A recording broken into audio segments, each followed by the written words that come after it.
Bonjour et bienvenue sur Quoi de neuf bébé, je suis très contente de vous retrouver pour cette nouvelle saison. On change un peu le format, on devient peut-être un peu plus proche de vous et aujourd'hui on va aborder des thématiques autour de la parentalité.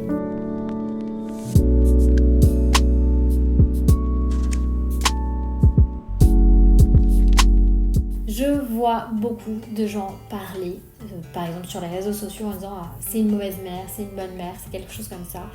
Je voulais revenir sur ce phénomène que je trouve particulièrement détestable quand on est parent, puisque finalement si être une mauvaise mère c'était le meilleur moyen d'être la meilleure version de nous-mêmes. C'est pas parce que tu fais pas les gâteaux maison pour la kermesse de l'école que t'es une mauvaise mère. Clairement, c'est pas une référence pour moi. Si ton enfant a un shampoing dans une bouteille plastique aux couleurs de son héros favori, ça fait pas non plus de toi une mauvaise mère.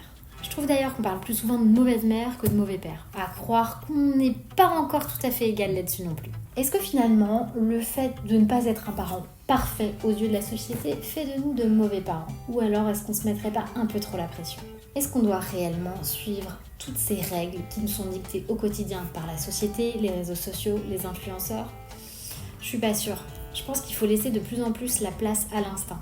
Parce que c'est toujours comme ça que ça a été fait avant et je pense que l'instinct peut sauver beaucoup de familles. Moi, ce que je dis au quotidien quand on me pose des questions, c'est d'écouter les besoins de son enfant. Clairement, nos enfants savent tout à fait nous exprimer ce dont ils ont besoin et c'est le plus important. Dans l'ordre, je dirais écouter les besoins de nos enfants, suivre son instinct et se renseigner si on a des doutes, puisque c'est jamais grave de prendre conseil auprès d'un professionnel, que ce soit un médecin ou autre. J'ai beaucoup de mamans qui me contactent en MP pour me dire qu'elles ne font pas la cuisine elles-mêmes, qu'elles ne font pas autant d'activités manuelles et qu'elles se demandent si ça fait d'elles de bonnes ou de mauvaises mères. J'ai envie de vous dire que ce n'est pas la quantité qui compte mais la qualité. Après tout, si manger un hamburger en écoutant de la musique, c'est passer un temps de qualité avec votre enfant, c'est vraiment ce qui compte. Et c'est pas l'image faussée des réseaux sociaux de la parentalité qu'il faut suivre, mais créer sa propre identité de parent.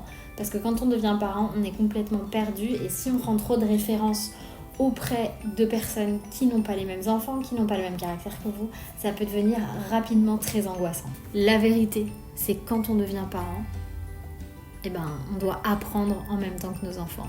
Il n'y a pas de recette secrète. Il y a autant de parents différents qu'il y a d'enfants différents. Alors franchement, ma recommandation, c'est de ne pas chercher à faire comme les autres, mais prenez les infos qui vous plaisent et adaptez en fonction de vous et de vos enfants. Pour moi, le plus important, c'est de passer des moments de qualité avec mes enfants. Alors si ça veut dire regarder un film en mangeant du popcorn ou faire un jeu de société ou encore peindre une licorne sur un bout de carton, peu importe. Ce qui compte, c'est de passer des moments de qualité.